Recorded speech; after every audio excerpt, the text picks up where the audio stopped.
بسم اللہ الرحمن الرحیم۔ محترم ناظرین السلام علیکم۔ آج کی ویڈیو حدیث کی روشنی میں جنتی عورت کون؟ حضرت انس رضی اللہ تعالیٰ عنہ سے مروی ہے کہ آپ صلی اللہ علیہ وآلہ وسلم نے پوچھا، کیا میں تم کو جنتی عورت کے بارے میں نہ بتا دوں؟ وہ کون ہے؟ ہم نے کہا، ضرور اے اللہ کے رسول۔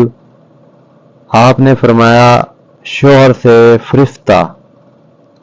فرفتہ زیادہ بچے جننے والی، جب وہ غصہ ہو جائے یا اسے کچھ برا بھلا کہہ دیا جائے یا اس کا شوہر ناراض ہو جائے تو یہ عورت شوہر کو راضی کرتے ہوئے کہے، میرا ہاتھ تمہارے ہاتھ میں، اس وقت تک نہ سوؤں گی جب تک کہ تم خوش نہ ہو جاؤ۔ ترغیب جلد 3 صفحہ 38۔ اس حدیث پاک میں جنتی عورت کی صفت بیان کی گئی ہے کہ جنت میں جانے والی یہ عورت ہے جس میں یہ اوصاف پائے جائیں: بہت زیادہ شوہر سے محبت کرنے والی، شوہر پر فرفتہ یعنی کہ ذرا سی ناراضگی سے اس کا چین اور سکون ختم ہو جائے۔ آپ صلی اللہ علیہ وسلم نے ایک اور جگہ ارشاد فرمایا۔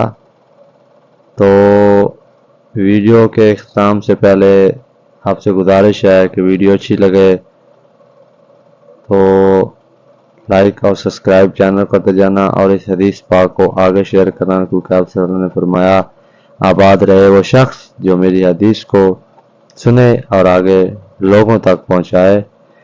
تو آپ صلی اللہ علیہ وسلم نے فرمایا، زیادہ بچے جننے والی عورتوں سے شادی کرو، میں تمہاری کثرت پر قیامت کے دن فخر کروں گا۔ یعنی امت کی کثرت قیامت کے دن آپ کے لیے فخر کی بات ہے۔ رہی بات بچوں کی کثرت غربت کا سبب، تو یہ غلط ہے۔ بچے اچھے ہوں گے، ان کی تعلیم و تربیت اچھی ہوگی، لائق اور سنجیدہ ہوں گے تو یہ خوشحالی اور مالداری کا باعث ہیں۔ پریشانی اور مصیبت تو غلط تعلیم و تربیت کے ہونے کی وجہ سے ہوتی ہے۔ تو اکثر لوگ کہتے ہیں کہ غربت کی وجہ سے زیادہ بچے نہیں جننے چاہیے، تو اللہ پاک ان کا رزق دیتا ہے بھائی۔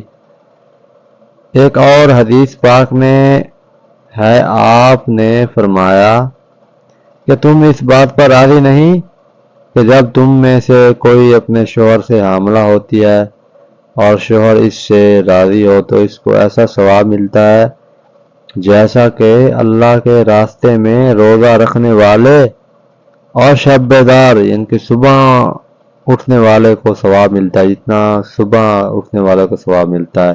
اور جب اس کو درد ہوتا ہے تو اس کے لیے جنت میں جو آنکھ کی ٹھنڈا کا سامان ہوتا ہے، اسے زمین اور آسمان کے فرشتے بھی نہیں جانتے۔ اور پیدائش کے بعد جو بچہ ایک گھونٹ بھی دودھ پیتا ہے یا چوستا ہے تو اس پر ایک نیکی ملتی ہے۔ اگر بچے کے سبب سے رات میں جاگنا پڑ جائے تو راہ خدا میں 70 غلاموں کے آزاد کرنے کا ثواب ملتا ہے۔ سبحان اللہ، سبحان اللہ، اتنی بڑی شان، اتنا زیادہ ثواب ہیں جی، سبحان اللہ۔ کنز الاعمال جلد 16 صفحہ 405۔ تو اگر یہ حدیث